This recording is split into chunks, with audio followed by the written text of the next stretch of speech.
India TV YouTube channel को subscribe करें और बेल आइकन दबाएं।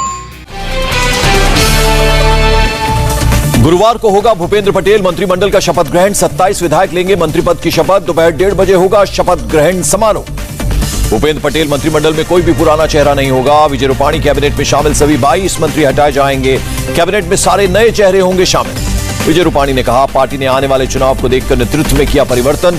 जातिगत समीकरण के कारण इस्तीफा मांगे जाने से इनकार किया। महिला कांग्रेस का स्थापना दिवस, राहुल गांधी ने नए लोगों का लिया अनावरण। महिला कांग्रेस के स्थापना दिवस कार्यक्रम में बोले राहुल गांधी, आरएसएस बीजेपी हिंदू धर्म की दलाली करती है। राहुल गांधी ने कहा, बीजेपी आरएसएस वाले झूठे हिंदू हैं, देश में दुर्गा लक्ष्मी पर आक्रमण करते हैं। आरएसएस और पीएम ने लक्ष्मी दुर्गा की शक्ति 3-4 लोगों के हाथों में दे दी। राहुल के बयान को बीजेपी प्रवक्ता संबित पात्रा ने हिंदू धर्म की भावना आहत करने वाला बताया। कहा, किसी धर्म के लिए ऐसे शब्दों का प्रयोग करना गलत। महिला कांग्रेस का फैसला, प्रधानमंत्री के जन्मदिन को राष्ट्रीय महंगाई के दिवस के तौर पर मनाएगी। मोदी सरकार का बड़ा फैसला, टेलीकॉम सेक्टर में 100% एफडीआई को मंजूरी। ड्रोन सेक्टर के लिए 120 करोड़ का प्रावधान। मोबाइल नंबर लेने के लिए केवाईसी डिजिटल होगी। 4G 5G नेटवर्क की कोर टेक्नोलॉजी भारत में विकसित की जाएगी। कैबिनेट की बैठक में ऑटो सेक्टर के लिए PLI स्कीम को भी मंजूरी दी। इलेक्ट्रिक और हाइड्रोजन फ्यूल व्हीकल पर रहेगा जोर। गाजियाबाद के लोनी में किसानों का अनोखा प्रदर्शन, खबर खोदकर जिंदा लेटे किसान। सरकार से जमीन अधिग्रहण का एक समान और सही मुआवजा देने की मांग की। तीनों किसान कानून को लेकर पंजाब कांग्रेस अध्यक्ष नवजोत सिंह सिद्धू का अकाली दल पर हल्ला बोल। कहा, काले कानून के पीछे अकाली दल का आइडिया। सिद्धू ने प्रेस कॉन्फ्रेंस कर कहा, मोदी सरकार के पास किसान कानून का आइडिया लेकर गए बादल। 2013 में कॉन्ट्रैक्ट फार्मिंग एक्ट पंजाब विधानसभा में कराया पास। नवजोत सिंह सिद्धू से अकाली दल के नेता दलजीत चीमा का सवाल, सिद्धू को इतनी दिक्कत है तो कॉन्ट्रैक्ट फार्मिंग को अब तक रद्द क्यों नहीं किया। राकेश टिकैत ने ओवैसी बीजेपी पर लगाया साठगांठ का आरोप। कहा, ओवैसी को बीजेपी का पूरा आशीर्वाद, वो गाली देगा लेकिन कोई मुकदमा नहीं होगा। ओवैसी और बीजेपी ए और बी टीम, चुनाव से पहले बीजेपी ओवैसी साजिश रचेंगे। टिकैत के चचा जान वाले बयान पर AIMIM प्रवक्ता असीम वकार का पलटवार। कहा, 2022 के नतीजों से होगा साबित, बीजेपी के लिए खेल रहे हैं खेल टिकैत। यूपी के उद्योग विकास मंत्री सतीश महाना ने राकेश टिकैत को दिया जवाब। बोले, यूपी का किसान समझदार, ना वो ओवैसी के बहकावे में आएगा, ना राजनीतिक स्वार्थ साधने के नाम पर आंदोलन करने वालों के। पंजाब के बीजेपी प्रवक्ता हरिंदर सिंह कहलों का बड़ा बयान। कहा, अगर वो पीएम मोदी की जगह होते तो कृषि कानून का विरोध कर रहे किसानों को पीटते और जेल में डाल देते। पंजाब के सीएम कैप्टन अमरिंदर सिंह ने हरसिमरत कौर बादल पर साधा निशाना। कहा, किसानों की समस्या पर बोलने का उनको नैतिक अधिकार नहीं है। बंगाल से बीजेपी सांसद अर्जुन सिंह को मिली Z श्रेणी की सुरक्षा, घर के पास हुई थी बमबारी। लॉन्च हुआ संसद टीवी, पीएम मोदी बोले, हमारे पार्लियामेंट्री सिस्टम में जुड़ा एक नया अध्याय। उपराष्ट्रपति वेंकैया नायडू ने मीडिया को लोकतंत्र की आंख और कान बताया। कहा, इसका स्वतंत्र होना जरूरी। क्वाड समिट से पहले प्रधानमंत्री मोदी और ऑस्ट्रेलिया के पीएम स्कॉट मॉरिसन ने की बात। 2+2 डायलॉग और विकास पर हुई चर्चा। 16 सितंबर को पीएम मोदी दिल्ली में डिफेंस ऑफिसर्स कॉम्प्लेक्स का करेंगे उद्घाटन। तीनों सेना के अधिकारियों से करेंगे बात। 17 सितंबर को SCO council of heads of state की 21वीं मीटिंग का होगा आयोजन। पीएम मोदी वर्चुअली करेंगे संबोधित। इंडो US इकोनॉमिक समिट में रक्षा मंत्री राजनाथ सिंह ने लिया हिस्सा। कहा, कोरोना की वजह से दुनिया भर में आर्थिक गतिविधियां धीमी पड़ी। रक्षा मंत्री राजनाथ सिंह ने कहा, आतंकवाद के खिलाफ लड़ाई में भारत और अमेरिका के रिश्ते और मजबूत हुए। लोकसभा स्पीकर ओम बिरला ने 81वें अखिल भारतीय सम्मेलन को किया संबोधित। विधानमंडल के भीतर और बाहर जनप्रतिनिधियों के अनुशासन में गिरावट पर चिंता व्यक्त की। क्वाड को सीमित एजेंडे का समूह बताने पर चीन को विदेश मंत्री S जयशंकर ने दिया जवाब। कहा, इसका बेहद व्यापक और वास्तविक एजेंडा।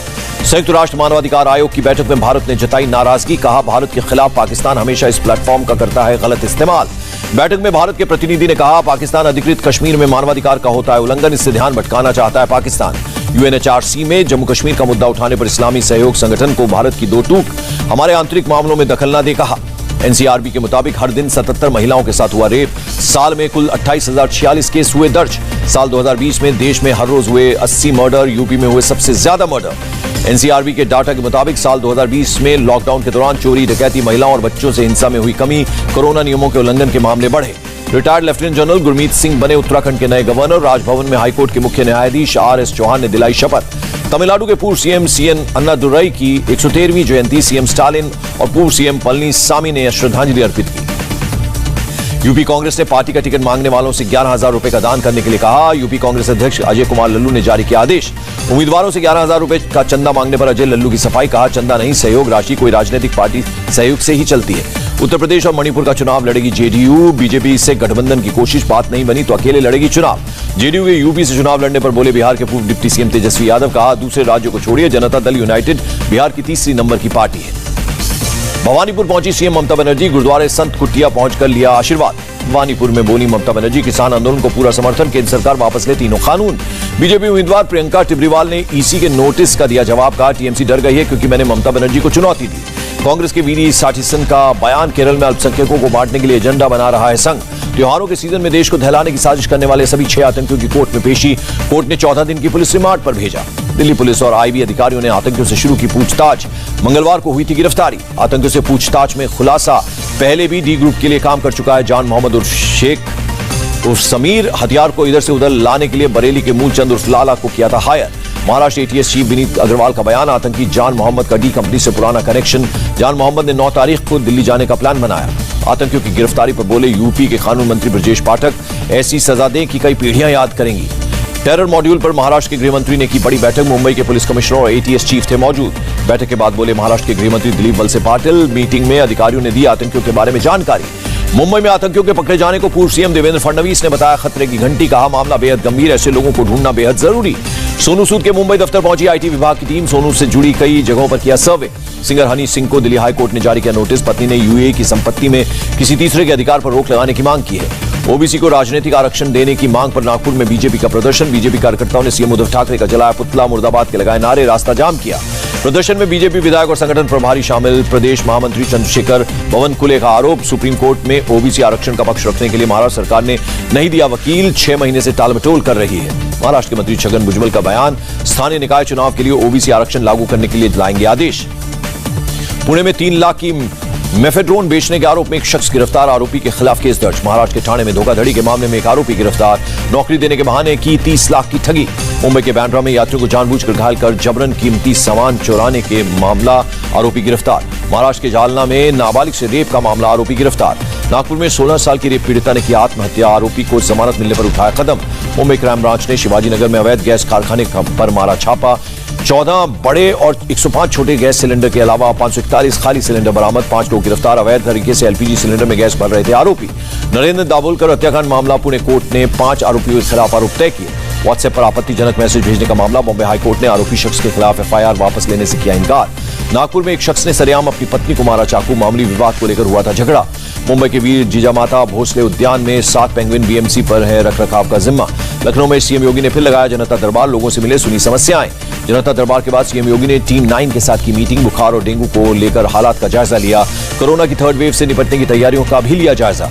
मायावती ने ट्वीट कर यूपी की सड़कों की दुर्दशा पर उठाए सवाल, लिखा सड़क पर हुए गड्ढों से हुए हादसों में कई लोगों की दर्दनाक मौतें हुई, हादसों को योगी सरकार की विफलता बताया। यूपी एसटीएफ ने आगरा से गिरफ्तार किया 50,000 का इनामी बदमाश, चांदी व्यापारी से 43 लाख की लूट कर फरार था आरोपी। यूपी के गोरखपुर में 2 घंटे में ही गुमशुदा बच्चे की तलाश, परिजनों से पुलिस का किया धन्यवाद। यूपी के नोएडा में बच्चे के लापता होने का मामला, पुलिस ने 3 घंटे में बच्चे को सकुशल परिजनों से मिलवाया। यूपी के गाजियाबाद में गाड़ी चोरी करने वाले 2 चोर गिरफ्तार, चोरी की स्कूटी बरामद। यूपी के गाजियाबाद में 2 शातिर लुटेरे गिरफ्तार, देसी तमंचे और जिंदा कारतूस बरामद। यूपी के मथुरा में एक्शन में पुलिस, 13 किलो गांजे के साथ एक आरोपी गिरफ्तार। यूपी के शाजापुर में 3 ड्रग तस्कर गिरफ्तार, 11 करोड़ की अफीम जब्त। उत्तर प्रदेश के रामपुर में एक आरोपी गिरफ्तार, 500 ग्राम चरस की गई जब्त। यूपी के पीलीभीत में पुलिस की कार्रवाई, 1 किलो 450 ग्राम चरस के साथ 3 आरोपी गिरफ्तार। उत्तर प्रदेश के मेरठ में बाल मजदूरी के लिए तस्करी करने वाले 2 आरोपी गिरफ्तार, 5 बच्चों का किया गया रेस्क्यू। यूपी के मेरठ में लूट की वारदात का भंडाफोड़, 2 शातिर लुटेरे गिरफ्तार। उत्तर प्रदेश के बिजनौर में महिला की हत्या का पर्दाफाश, पुलिस ने 2 आरोपियों को गिरफ्तार किया। उत्तर प्रदेश के बदायूं में एंटी रोमियो टीम अलर्ट, गांव-गांव जाकर महिला हेल्पलाइन नंबर की दी जानकारी। यूपी के फिरोजाबाद में 6 शातिर बाइक चोर गिरफ्तार, 6 बाइक और अवैध हथियार भी बरामद। सुरक्षा व्यवस्था का जायजा लेने राम जन्मभूमि परिसर पहुंचे गोंडा के एसपी संतोष मिश्रा, परिसर में लगे सीसीटीवी कैमरे के कंट्रोल रूम का किया निरीक्षण, अधिकारियों को दिए जरूरी निर्देश। दिल्ली में पटाखों की बिक्री, स्टोरेज और इस्तेमाल पर रोक, प्रदूषण को देखते हुए केजरीवाल सरकार ने लिया फैसला। दिल्ली के डिप्टी सीएम मनीष सिसोदिया ने की प्रेस कॉन्फ्रेंस, कहा नई एक्साइज पॉलिसी से सरकार को हर साल 3500 करोड़ से ज्यादा का राजस्व मिलेगा, नवंबर से इसका फायदा मिलना शुरू होगा। मध्य प्रदेश के सीएम शिवराज सिंह चौहान ने भोपाल में डेंगू से जंग, जनता के संग अभियान की शुरुआत की, कैंपेन के जरिए लोगों को किया जाएगा जागरूक। सीएम शिवराज ने कहा डेंगू और मलेरिया से जरूर निपटेंगे, लोगों से भी सावधानी और लार्वा को समाप्त करने की अपील की। पंजाबी सिंगर गुरदास मान को हाईकोर्ट से मिली अग्रिम जमानत, 1 हफ्ते में जांच में शामिल होने का आदेश, धार्मिक भावनाएं आहत करने का है आरोप। बेंगलुरु के इलेक्ट्रॉनिक सिटी फ्लाईओवर पर दर्दनाक हादसा, तेज रफ्तार कार ने मारी बाइक को टक्कर, फ्लाईओवर से नीचे गिरी बाइक, एक महिला और एक शख्स की मौके पर मौत। गुजरात के दाहोद में मौत के मुंह से लौटा बाइक सवार, ओवरटेक करते वक्त बस से लगी टक्कर लेकिन बच गई जान। बिहार में पटना साहिब के पास एक स्नैक्स कंपनी की फैक्ट्री में लगी भीषण आग। मौके पर पहुंची फायर ब्रिगेड की टीम ने पाया आग पर काबू। पंजाब पुलिस को मिली बड़ी कामयाबी। बॉर्डर इलाके से बरामद किया टिफिन बम, ग्रेनेड और कारतूस। ओडिशा में 10 लाख की ब्राउन शुगर जब्त, 2 आरोपी गिरफ्तार। त्रिलोचन सिंह हत्याकांड मामले में दिल्ली पुलिस ने जम्मू के एक आरोपी को गिरफ्तार किया। हत्या में शामिल थे कुल 4 लोग। गुजरात के छोटा ओडिशा में 3 किसानों की मौत, बिजली के तार से करंट लगने से गई जान।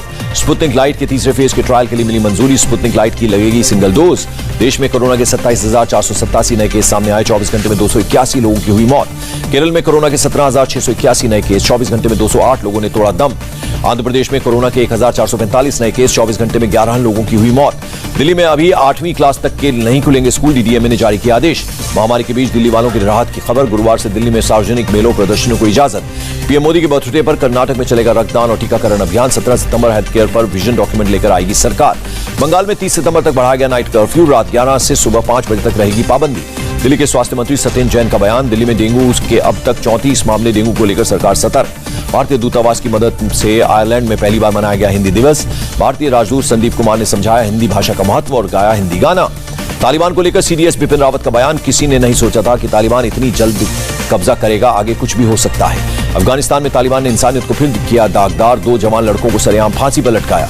सत्ता संभालने के बाद तालिबान के विदेश मंत्री आमिर खान मुत्ताकी की पहली प्रेस कॉन्फ्रेंस। कहा अपनी धरती का दूसरे देशों के खिलाफ नहीं होने देंगे इस्तेमाल। अमेरिका की पाकिस्तान को 2 टूक। कहा तालिबान जब तक वादे पूरा न करे तब तक उसे मान्यता न दे इमरान सरकार। चीन में चल रहा है सैन्य अभ्यास खत्म। मंगोलिया, पाकिस्तान और थाईलैंड में हुए शामिल। केवल चीनी हथियारों का हुआ इस्तेमाल। चीन के तनाव के बीच ताइवान ने की मिलिट्री ड्रिल। चीन से संभावित आक्रमण से निपटने की तैयारी की। शीत युद्ध के बाद रूस कर रहा है सबसे बड़ा युद्ध अभ्यास। बेलारूस के साथ चल रहे युद्ध अभ्यास में 2 लाख सैन्यकर्मी शामिल। युद्ध अभ्यास में भारत, आर्मेनिया, कजाकिस्तान, किर्गिस्तान और मंगोलिया की सैन्य यूनिट भी शामिल। आधुनिक हथियारों को देख पड़ोसी मुल्कों में हलचल। तूफान निकोलस के कारण अमेरिका में कई जगहों पर हुई 30 सेंटीमीटर तक बारिश। गल्फ कोस्ट पर अगले 2 दिन तक भारी बारिश की चेतावनी। आईपीएल 2022 में 2 नई टीमों को लेकर 17 अक्टूबर को होगा ऑक्शन। 2022 आईपीएल में 10 टीमें भिड़ेंगी। आईपीएल फैंस के लिए खुशखबरी। यूएई में स्टेडियम में जाकर मैच देख सकेंगे दर्शक। इंग्लैंड के तेज गेंदबाज क्रिस वोकस ने आईपीएल में दिल्ली कैपिटल्स टीम से हटने की बताई वजह। आईपीएल की बजाय T20 वर्ल्ड कप और एशियज में खेलना पहली पसंद। 1.5 साल बाद फिर मिलेगा टूरिस्ट वीजा। कोरोना के चलते लग गई थी रोक। एयर इंडिया को खरीदने के लिए टाटा ग्रुप ने लगाई बोली। एयर इंडिया की 100% हिस्सेदारी बेच रही है सरकार। यूएस डॉलर के मुकाबले 18 पैसे चढ़ा रुपया। 1 डॉलर की कीमत 73 रुपए 50 पैसे हुई। रिकॉर्ड बढ़त के साथ बंद हुआ शेयर बाजार। सेंसेक्स 476 और निफ्टी 139 अंक बढ़ा।